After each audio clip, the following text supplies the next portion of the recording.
Hello, hello, hello, and welcome, welcome, welcome. We are happy that you are here with us right here on Facebook Live.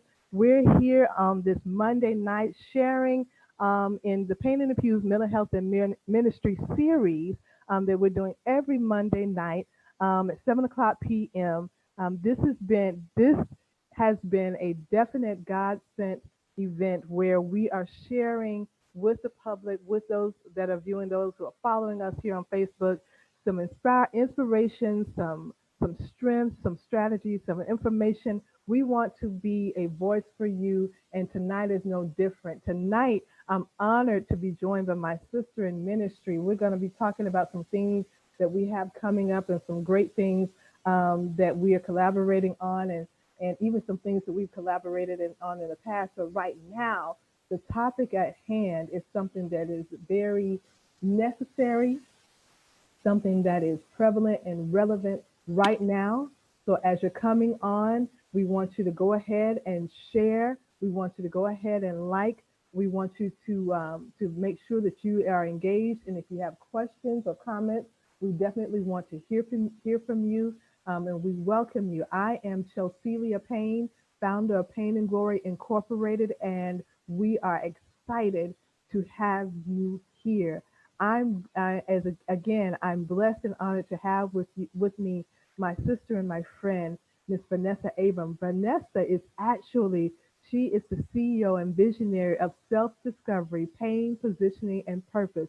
It is a mental health and suicide prevention and crisis intervention service, and we're so happy to have you with us, Vanessa. Thank you for having me. Thank you. Yes, ma'am. Yes, ma'am. I'm making sure that I can see Facebook just in case I miss anybody. I want to make sure I don't miss any questions. And it's great because we get a chance to interact with those who are joining in. So as you're coming in, be sure to share, be sure to engage. We definitely want to have you here with us as we are engaging in a topic that is very important, and that is grief, faith, and the pandemic. You are not alone. Mhm. You're not alone. Grief is something that at this point, as we're dealing with a global pandemic on one hand, and as we're dealing with life, really, because even without the pandemic, grief never stopped. It didn't go on pause. It didn't go on vacation. It didn't say, "Oh, there's a pandemic. Let me not weigh heavily on people." No, grief never took a break nor a vacation, and so we're having an added layer of it. Um, whether you, because in the news you see so many people who are perishing because of COVID-19 or from complications surrounding COVID-19, not necessarily the infection itself or the virus itself, but maybe complications due to it. And we may not even know the people, but because we see it and we're inundated with it um, on our live, on our streams, on our social media streams, on the news, and you know everywhere you turn, even if you don't know the people or person that is passed away, that grief is still there because we're empathetic individuals. But what about the ones that we do know? So I turn over to you, Vanessa. Tell us a little bit. Give us some insight into self-discovery, pain, purpose, and positioning. Give us a little background on what that is. Well, Self Discovery, Pain, Positioning, and Purpose is a 501c3 organization. And just as you mentioned, we're on a mission to stop suicide, and we're on a mission to stop suicide by way of making for an influx, just in I can't get my words right. I'm sorry. Um, just to go into the communities and just educate about the importance of mental health, Right. educate about the importance of bullying prevention, as Right. well as suicide prevention. So we have a different facets going on, but definitely a crisis and an intervention service that we're getting prepared for. COVID-19, to get out here and be on the front line for the frontliners that are on the front line now. So getting ready for that. And as you were introducing and opening up, I was looking on here, and you and I were just talking about this, Cookie, about the COVID-19, and the governor is on Fox 5 now talking about opening things up. Right. So yeah. And I'm just like, it almost makes me want to cry. It really does, because this is not even over. It's nowhere near over, We're near and over. it is, in my opinion, it is not wise counsel. I don't know who is advising in his cabinet or those around him, but it is not in the best interest right now, because we are seeing where there are people, the what is it? Not the World Congress Center. There it is. They're going to be using the World Congress Center as a place for housing people, because they're expecting such an influx of people to come in with the COVID-19. Now, if that's the case, if you're readying such a large facility for what you're expecting, on the heels of this pandemic, why on earth would you open up businesses where it is virtually impossible, like restaurants, to be, or tattoo parlors, to be 6 feet away from people? That that is incredible to me. And so you've got people. I saw this today. Hi, Van. Thank you for so much for joining. You see people who are posting daily about how they lost loved ones, Vanessa. You're seeing people post daily. Even in the Fox 5 live broadcast today, I saw people who had lost loved ones, and they were outraged. They were outraged on this live of what the governor was saying. So now, on top of all of the grief that they're having to deal with, now it's being exacerbated by carelessness on the part of those who have authority. So with that, let's talk a minute on, let's back up a minute, because we could stay on COVID-19 for a moment. Let's back up for a moment. And hey, Tracy, thank you for joining. Let's talk about, let's walk outside the walls of COVID-19, because that's new. Let's go back to, let's talk about your story and how you came to even birth self-discovery, right? How it came to be that this became not only a part of your story, not only a part of your testimony, but it is a part of the vision and the purpose that God designed for you without you even knowing it. So talk a little bit about how Vanessa got to self-discovery, pain, positioning, and purpose. Well, Vanessa got to self-discovery. Actually, self-discovery was in place, but it was not a 501c3. It was a for-profit organization. Okay. 3 years ago, self. Well, let me go back. Self-discovery. Self-discovery, just as it's called, self-discovery is knowing who you are not, but yet who you are becoming in the process. And I'm still on a self-discovery journey. But when this came about, that's what I was really on. I was seeking myself, who I was, and who I am, and whose I am, and who I am not. And that's where the self discovery came in it. And then the pain, positioning, and purpose comes in it, because pain positions us for purpose, period. Ah, And, right, right. and that is where my title was birthed from. And actually, God gave me that, because I was asking him, what should it be? Something around self discovery, pain, positioning, and purpose. And from that, just 3 years ago, this is a compilation that was also birthed out of my pain.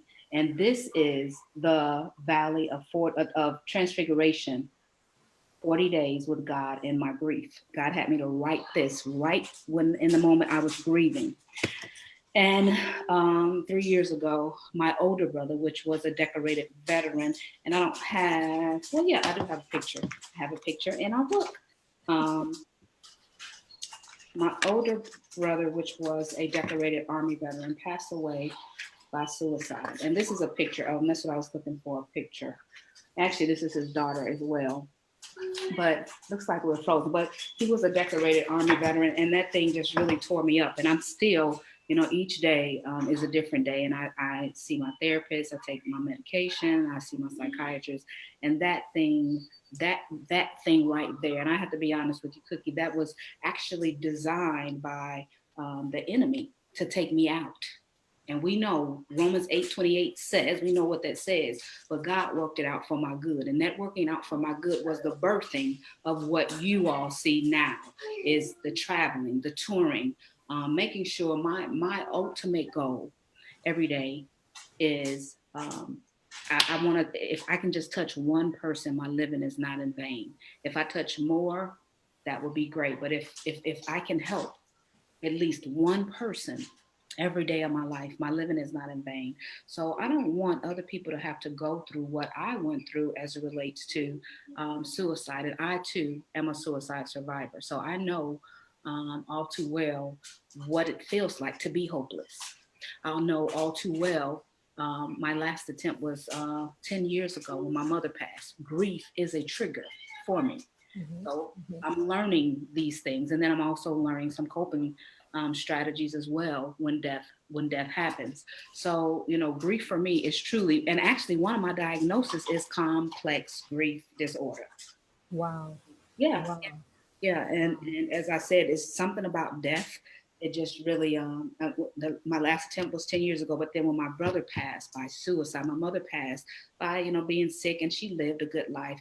But this with my brother, it just had, and it still has so many moving mechanisms, and parts and answers that I'll never get until I had to, one of the things I did do is I checked myself into the hospital to get some help, because I was suicidal at that time, and I was going to, I was thinking of the ways, and then the Lord told me, He told me just as plain as day, as you and I are talking. He said, if you repeat this act, your son will repeat the same act. And I said, oh well, I won't do that. So I need to, see what I can do to get better. So that's when I went into the hospital and got the help that I needed, and then, found NAMI, National Alliance of Mental Illness. Right. And it's just been history from there. It's, I'm on the advisory board for DBHDD here in Georgia, International Survivors Board. I'm on different boards, American Foundation for Suicide Prevention, their junior board, and other organizations as well. But my whole thing is I am on these organizations and partnering with these organizations so that I can learn. We as a people do not have the tools that are necessary to weather storms in life.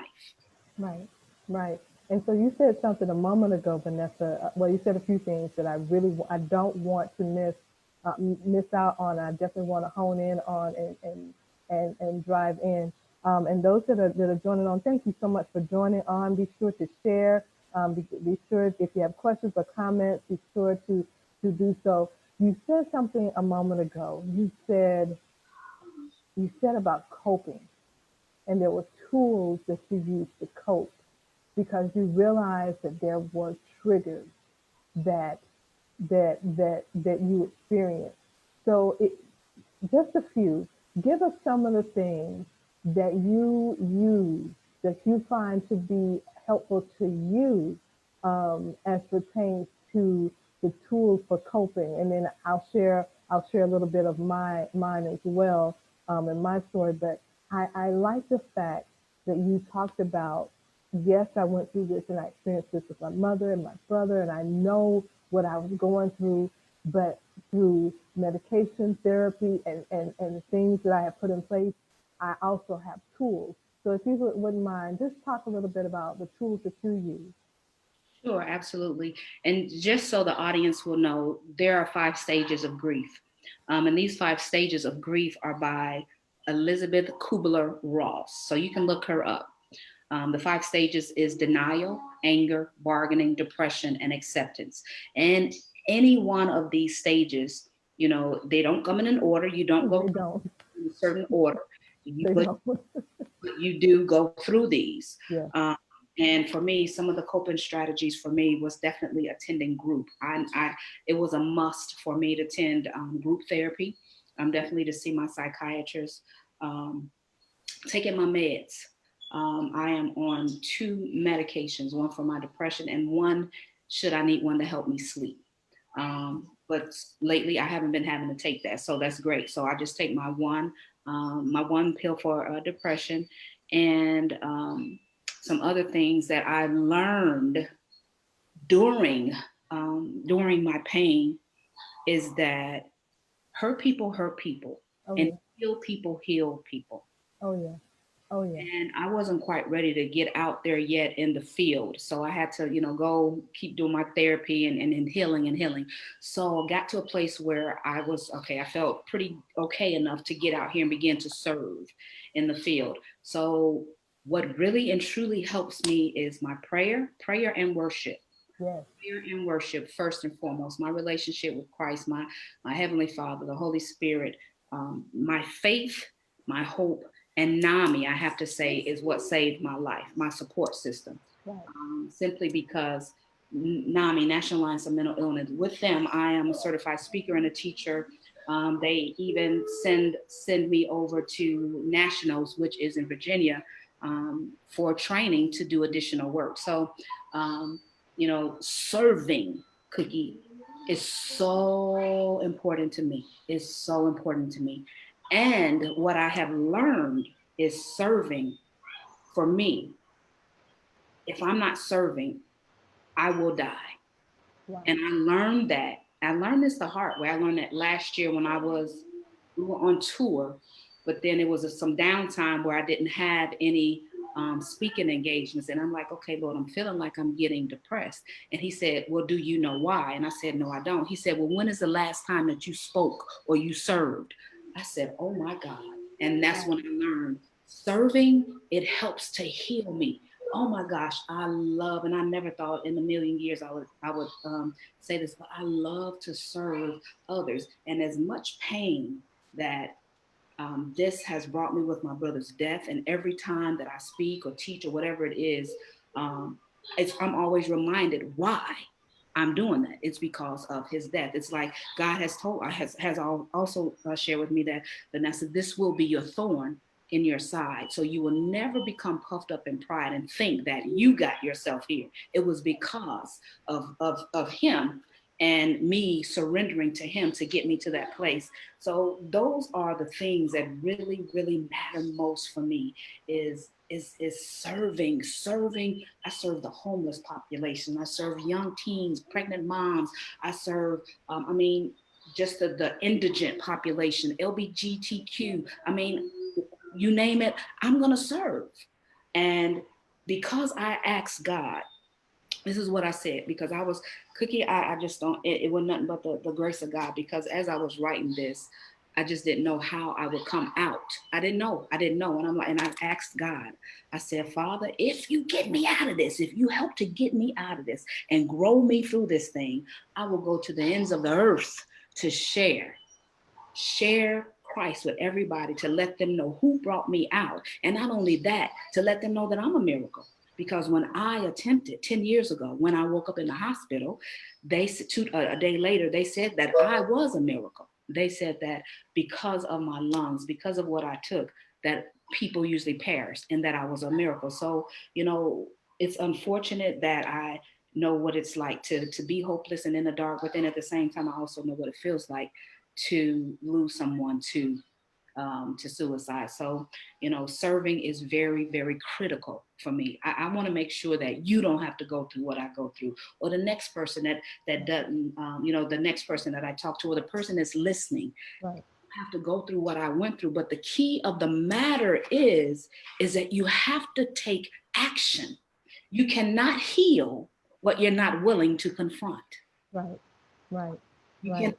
Right. That is, I mean, you said so many key things, and the fact that you recognize and that you were honest with yourself, and you were open to hear what God was saying to you in your darkest moment, you in your most vulnerable moment, in your toughest time, or one of your toughest times, that you were able to hear and then recognize what was the salve, so to speak, what was that healing ointment for and for you, it was a combination of things, but most importantly, what rose to the top was your servitude.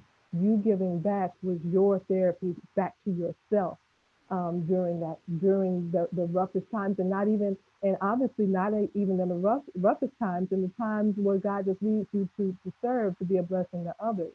I was thinking a moment ago when we were talking about it was 3 years ago that you and I met and we sat at the table together at a mental health conference.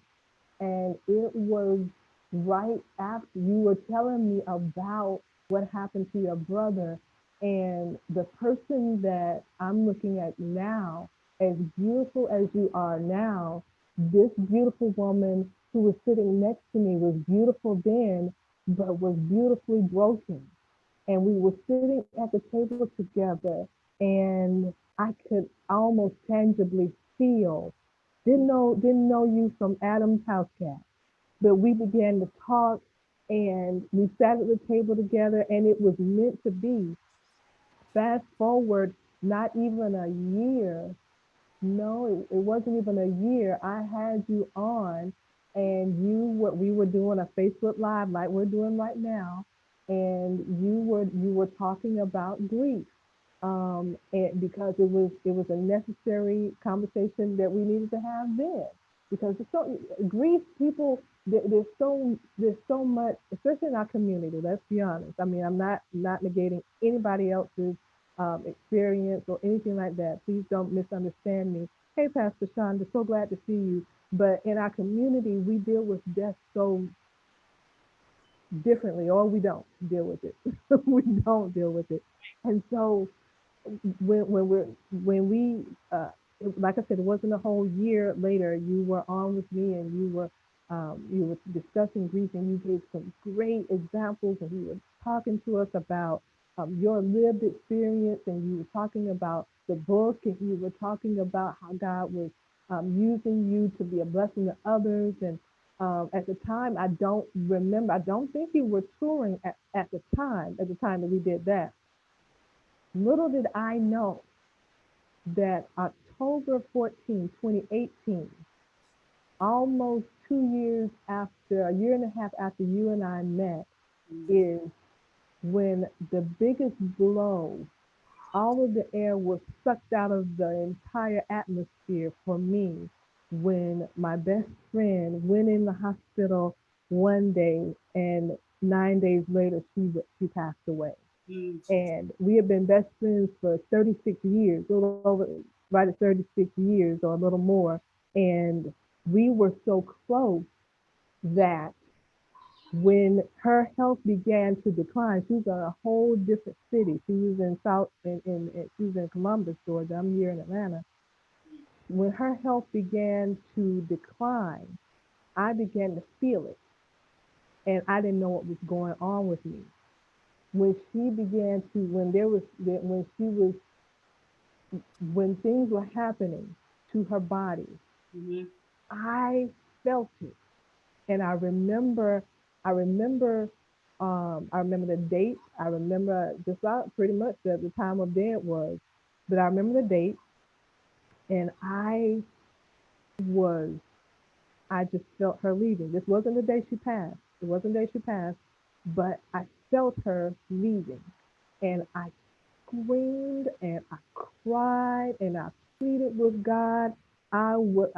So much so that my family that was here at the time, they were, running down the hallway, seeing what was wrong with me. I was literally screaming, pleading with God. Didn't I mean? And just a few days later, on the 3rd of October, I I I felt like I needed to be there. Now, let me put that in context for you. I don't travel. Hey, Minister Michelle, I don't travel. I don't travel because, and going from Atlanta to Columbus, for many people don't consider that really traveling. That's only a 2 hour drive. But for me, because I suffer from panic disorder, that's the word you used earlier, a trigger. So, you know, but I knew I had to get down there. It was the 3rd of October. I had already made arrangements. My nephew was going to drive me. I had already, because I have to have a plan because of panic disorder. I have to have a plan. I have to have things in place.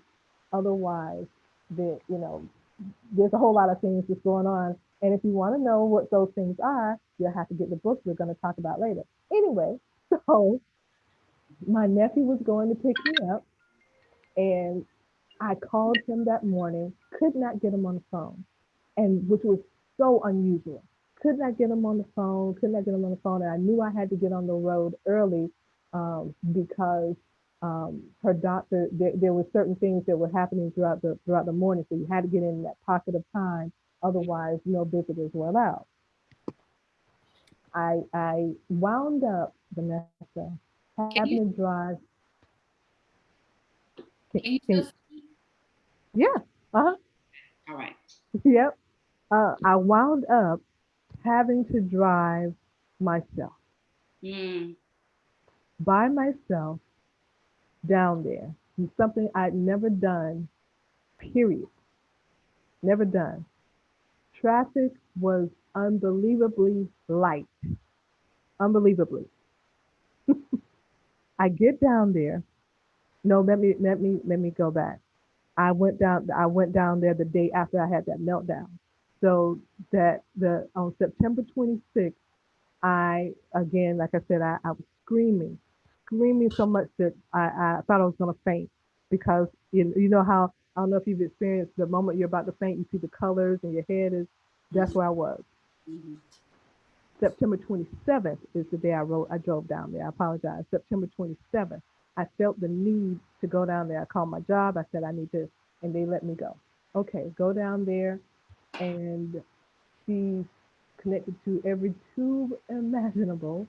However, I was able to talk to her, and the nurse in the room said, and someone else in the room said, she must be able to hear you because her eyes are fluttering, and she's trying to because she was a bit sedated. And so I'm talking to her, and yeah, and her eyebrow went up like she knew I was there. mm-hmm, Um, and just talking to her, and we weren't able to stay in them on again because they had to do all sorts of things. So I drove back home, Vanessa. When I drove back home, I drove through one of the worst storms. I couldn't see in front of me. I prayed like no. I was like, God, what is this? What is this? And I was too afraid to pull over because I couldn't even see where the shoulder of the road was. wow. So I didn't even know if I was out of the street, out of the roadway. Mm-hmm, It was raining that hard, and I was just praying. So what I did was I piggybacked, so to speak, on the car in front of me.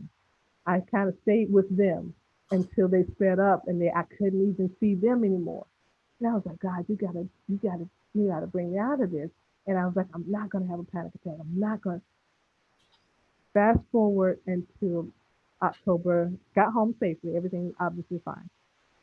Got home, um, and October the 3rd, the day before her 50th birthday, I said, I got to go down there. This time, my daughter was with me, and she and my daughter were like she was her second mother, like very close. So we went down there, and this time things were different. mm-hmm, She was more sedated. They had, without going into detail, things were a lot different than 3 days prior, than a few days prior. mm-hmm, A lot different. And I asked the nurses a lot of questions, asked a lot of questions, and I could tell by the look. One, there were two nurses in there. One nurse was trying to keep the faith, you know. The other nurse wasn't doing such a great job of keeping the faith because I had a lot of questions. And so we went downstairs. My daughter and I went downstairs, and we went to the lobby to buy a um, birthday balloon to put it in her room. mm-hmm. And we went to the lobby, and there was a woman sitting in the lobby playing worship music on her guitar. The most amazing thing. Just she just was, and I can't remember the song right now, but it was the perfect song. Like the perfect song. And she just sitting in a corner in the she worked for the hospital. She had on one of I don't know if that's what they're still called now, but one of those candy striper kind of volunteers she had on. So she worked for the hospital, and she's sitting there, and she's playing the most beautiful worship, right?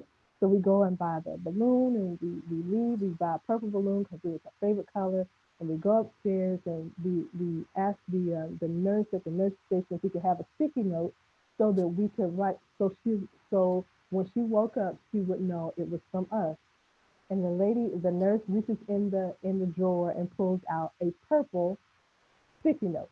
I'm like, how amazing is that? So we write our names on it. We go in there and we're talking to her. We're singing, and I remembered how when her mother transitioned, it was just she and I in the room, and she was singing worship songs to her mother as she transitioned, and I started singing to her because she was a singer. She herself was raised in a church, a PK. She sang, and so I did my attempt to making jokes, being how we were the whole time. Mhm. And so we left out of there with the knowledge of not wanting to accept what we already knew. So I made myself. I sat in my bedroom and I made myself stay up because I knew if I could stay up past midnight, that would be her birthday, and we've gotten through her birthday, and we can go through the next day, we can go through the next day, and all will be well. Because she had been through so many other things in the past that I knew she could get through this. That's what I kept telling myself. Mhm. It was 11 something at night, and I fell asleep. I wasn't even sleepy. I don't remember being sleepy. And I woke up to a phone call at 12:23 with the news. Wow. And I remembered, I brought up how we met because I remembered in the weeks after, I remembered our conversation or you being on the line talking about grief. And I remembered you talked about there being 5 stages. And I remembered you talking about how everybody's experience is different. And I remembered how you talked about how how, and we just talked about this a moment ago, how people will say, I know what you're going through, but they really don't. I mean, that's what people say to try to make you feel better, I assume. But when you say that, you're taking away that person's story and replacing it with your own. But I remembered that you encouraged those that were on that line, and I had to go back and think about some of the things that you shared because I had never experienced such a pain.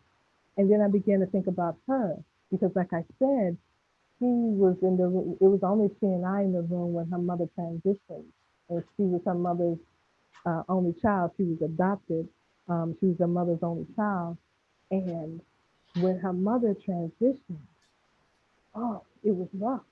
And I could see now at that time when I experienced her passing, how the transition of a loved one can affect your physical body. I didn't know this until I experienced it. And I think you alluded to it too, because you talked about some of the things that you experienced when your brother died by suicide, some of the things that you went through internally, um, even the attempt yourself and the things that you had to experience. And even just now, when you were talking about the medication to help you sleep, insomnia is crazy. A year and a half for me without being able to sleep well, it's no joke. It is Mhm. no joke. But what you said about your tools, mine has been journaling, writing out the whole experience. Mine has been certainly my therapist, my counselor. Oh my goodness. Mhm. Mine has been um, having a support system, even if they didn't know there were a support system. The people who were genuinely there in the midst of it, who would listen and pray for me. And like you said, above and above it all, with my faith and that prayer, that even when I didn't even know how to pray for myself, just, being able to just, okay, God, I need just to be close to you, because I don't know. I'm dealing with all five. I'm probably dealing with 55 stages at this point of grief. But I so applaud you, because you gave tools and instruction and guidance in the midst of your hurt. And I realized what that meant, because I was still doing pain in the pews events, hurting. Mm. I was still, I remember just the month after she passed away, I was licensed as a minister, and I didn't even get a chance to enjoy that moment, because I wasn't even in mind space to enjoy that, because she was supposed to be here. She, what I'm saying, I wasn't able to grasp hold of events when we were 45 days apart in age and birthdays. She was always older than me, just 45 days. But you know, she passed away on her 50th birthday, and so for me, when I turned 50, just 45 days later, I couldn't even enjoy it. I put on the face, you know, but inside, I was like, we had been planning. We had been planning our 50th.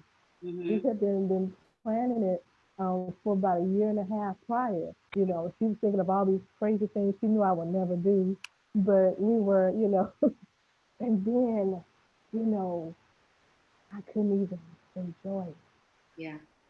you know. And so I applaud you for that. But even now, let's shift over. Now we've got people who are dealing with grief on a mass level. Like I said at the top of this, we've got people who, yes, they have loved ones who have passed away from the COVID-19 virus or complications thereof. But then there are people, Vanessa, who are dealing with the challenge of grief, and they don't even understand that that's what it is, because they may not have lost someone, but they may have known someone who lost someone, or either see it in a timeline of people who are grieving, of people they don't even know, but Right. they're, because we are empathetic souls, we're dealing with that. So if you could just share some encouragement for people who are dealing with, we're right in the midst of a pandemic. Share some encouragement for those who are watching with us on how would you encourage those who are dealing right now? My prayers are definitely with everyone that's affected, and have lost someone to COVID-19. And my words would be first and foremost is, just as as you and I were just saying, when we lose someone, people, or some have some great things to say and some have not so great things to say. True. What Yeah. I'm about to say is, weeping may endure for a night, and joy will come in the morning. I Yeah. know in times like that, we don't want to hear that. We don't want Yeah. to hear that. I didn't Yeah. want to. Yeah. I'm gonna be real. I didn't want to hear Yeah. that. I know that. I know that. I know that. I know that. But I didn't want to hear Telling that. the truth. You telling the truth. Right. That didn't fix my pain. But I will tell you that my morning did come. My morning Yeah. came. Yeah. So, Yeah. if you just hold tight to God's unchanging hand, and Yeah. I would also highly recommend that everybody under the sound of my voice, if you can write, begin to write. If you've been affected by this crisis, Yeah. begin to write, begin to journal. And I have journals for $10, self-discovery journals. I have also the 40 days of transfiguration with God and my grief that I also have, that is available, which was a bestseller as well, which is available for only $10. So writing is so Yeah. therapeutic. It Write, is. write, It write, is. because you know what? There is power in the pen, but then there's also healing that takes place when you write. And not only that, even in writing, that writing can turn into a book. It can turn into, any one of the many books that I have. And that is something that I tell people all the time. I invite you to write, because in writing, there's power in that pen. And in the power in that pen, we can pass that power and that hope to somebody else that Yeah. is hopeless. Yeah. So, making sure that you have a strong support system. because I cannot get through this by myself. I just could not. I would not have lived, but I did have a strong support system. Having a support system, get grief therapy. Do not excuse it. Get Yeah. grief therapy. Yeah. I tell you, you know, there's still stigma connected to any type of therapy, whether it's grief therapy or mental illness therapy or recovery and therapy. There is still some sort of stigma to that. Get the help that you need so that you will be okay, not worrying about what anybody else may say. Because again, when we say I got to go see a therapist, oh, you crazy, that's where the stigma comes out. Right. Do what you need to do for yourself so that you can be okay, and not only be okay. And I don't want to say okay because you'll never be okay. You just have you learn to live through it, because I'll never be okay. I'll never be okay. There's nothing normal about me. I will Right. never be the same. So each and every day, Cookie, I'm self-discovering who I am. Each and Absolutely. every day, with each and every situation and circumstance or experience, births something, some sort of self-discovery. So, and one of the things too that I'm learning is that, as we grieve, there are two things for sure that is going to happen. We will live, but we will also die. And in the death process, we all know that, you have given your life to Christ. We all know about going to heaven, eternity. But then at the same time, do know that there is no shame in getting help. Right. There is nothing wrong. As a matter of fact, you're courageous. Right. You're courageous because one, you are so self self-aware until I got to get some help. Something not right. Something not right. Something not right. I got to get some help. And then getting someone that you can talk to Yeah. when you have that desire and you need the ear to hear or the shoulder, because there are times, Cookie, you may want to talk, but you don't want nobody to say nothing back. I just want you to listen. I don't want Just you to say nothing listen. back. I don't need you to Yeah. say nothing back. I just Yeah. need to get it out. And Just listen. you just do Just this listen. or do that. Or God bless you, or I pray with you. I don't need you to say nothing back. Absolutely. So, Absolutely.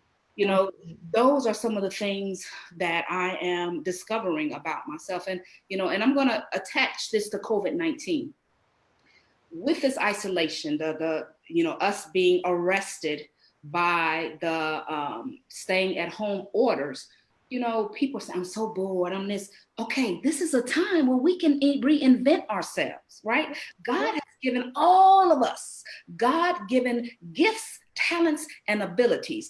Yeah. If we would just afford that time to figuring out, Lord, what are my gifts and talents? I've Right. heard people saying, I didn't even know that I like to paint. I like to paint. I didn't Right. even know I like to garden, in this isolation crisis situation. So, it's no need to become bored, because you can always read, learn about mental health, learn about suicide, learn about what we are going to need to get to get on the front lines to help everyone, including ourselves, in the days to come. So it is so important for you to advocate for yourself as well.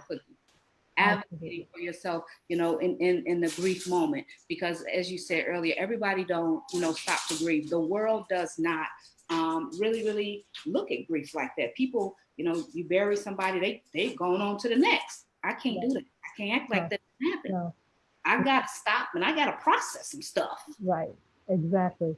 Exactly. And I think for those in the example also that I gave of people who are seeing it and maybe not know the people, but are experiencing the grief, step away. Step Yeah, away from the laptop, put down the device, go outside, get some fresh air. Stop reading every article. Stop looking at every Facebook Messenger post that's sent to you. Stop, listening and looking at every news outlet, and allow yourself to get a reprieve from all of that, because what you're doing is feeding that part of you that is hurting, and you don't need to do that. Before we wrap up, though, if you could, you have something on your desk right beside you. I know because you just held it up. The book that, listen, guys, I am so honored. This is this has been coming for me. It's been coming for a minute, and I'm so excited that Vanessa saw something in me that asked me to be a part of this anthology. This anthology is a compilation of authors that have come together to share our stories of pain, purpose, recovery, strength, resilience. And this is There's No Health Without Mental Health anthology, and it was just launched this Friday, April the 17th. Um, aw, and there I am. I'm chapter 3. And listen, I we encourage you to get the book. I'm so excited. I'm giggling because this is like, oh my gosh. Like I'm so excited. This this is actual this is like watching your baby be born. Like, yeah, this is the tangible, this is the baby right here. And there I am, right there in the book.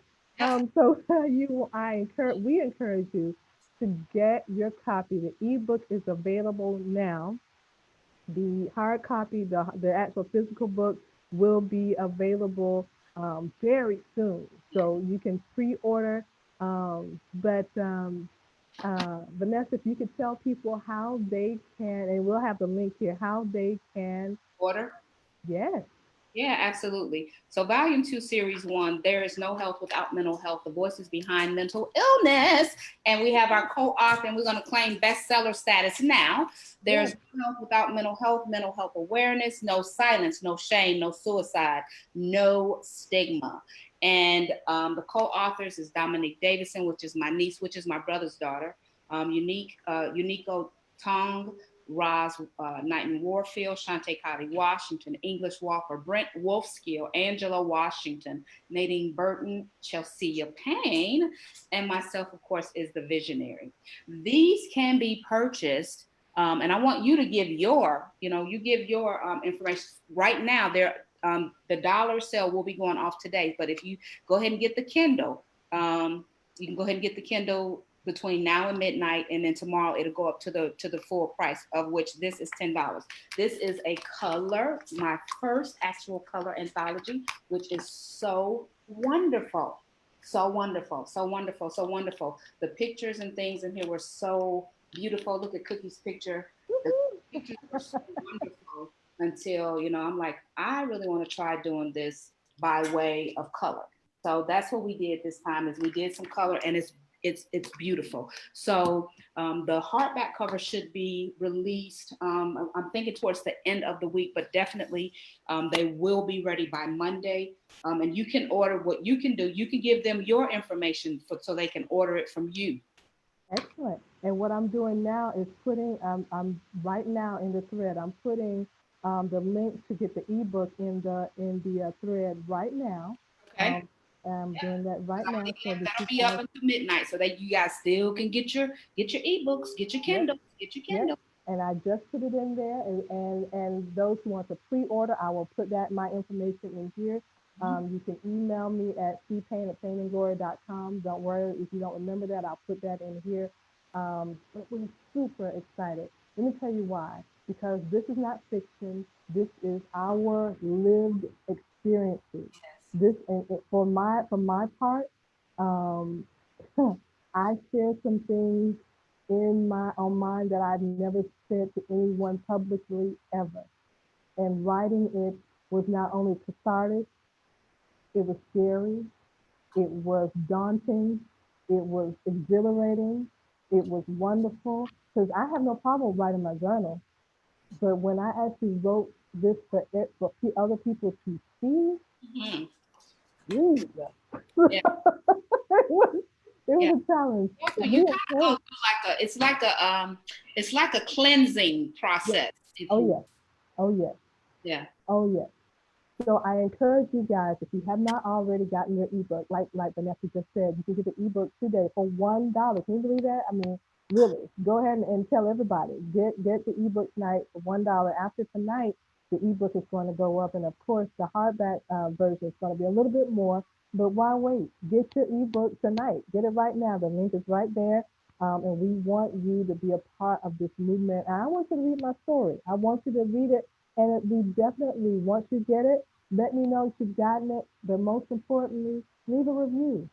Go on to Amazon and leave your review. We want to hear from you. Yes, ma'am. Yes, indeed. Well, Vanessa, thank you. Please tell us how we can stay in contact with you. If there's others who may have questions about your organization, or just want some more support concerning grief, or maybe want to get your journal that you just held up, or any other book that you have, please tell us how to get in touch with you. You can go to my website at www.s as in self, D as in discovery, dash, P as in pain, P as in purpose, P as in positioning.org. And you can send me a message there. You can order my products. We have t-shirts too. Right now we have COVID-19 t-shirts that we have right now for the fundraising. I also have this book, The Face of the Suicide Survivor, which was released last year. This is a workbook. This is a book that I teach out of an instructional workbook, but many people buy this because you can work in it as you are reading. And then, of course, this book, the grief book, what we talked about today. Please purchase this for your grief. It is $10 on my website on the products page, www.sd-ppp.org. Get that book, get a journal. The journal is $10, and I may send you a free gift. We have lots of stuff getting ready to go on. We have the mental health tour that's going on, and the Lord put in my spirit. We changed that name. Last year's tour was taking off the mask. This year tour will be taking off the mask. The remix, COVID-19. So Oh, wow. um, we start in June, but as I was talking to Cookie earlier, with COVID and all this going on, a lot of my things will be done virtually. I need to stay safe and make sure that my team is safe as well. We have lots of other things coming down the pipe, but for right now, we have the book. We need to make sure that we're taking care of ourselves mentally, emotionally, y'all, because this thing is draining. I'm not gonna sit here and lie, Cookie, and tell you that Yeah. it's been a cakewalk the past few weeks. I have been having meltdowns. I've been wanting my mama. I am not gonna Mm, even lie. I've been wanting my mama. I'm like, Lord have mercy, mama. You did try to tell me about days like this. I hear you. You I know, hear but, you. And it's but funny what to say that, because last few days I have been saying, man, I wish Priscilla, my best friend, man, I wish she was here.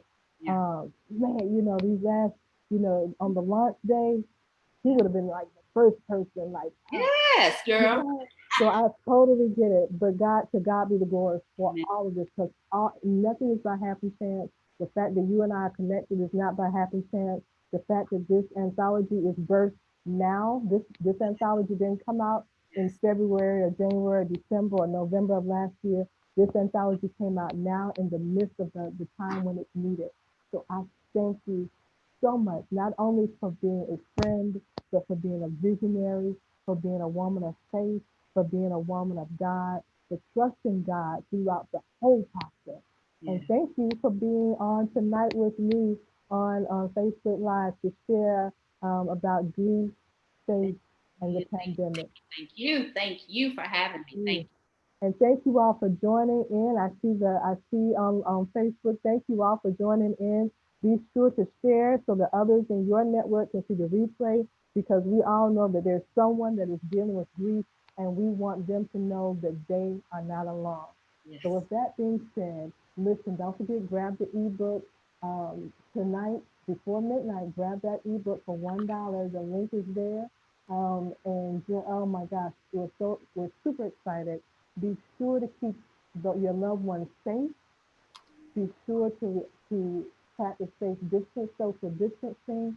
Be sure to do what needs to be done to stay safe and healthy and protected. God bless you. Have a wonderful evening. Thank you, Vanessa. thank you. Bye bye.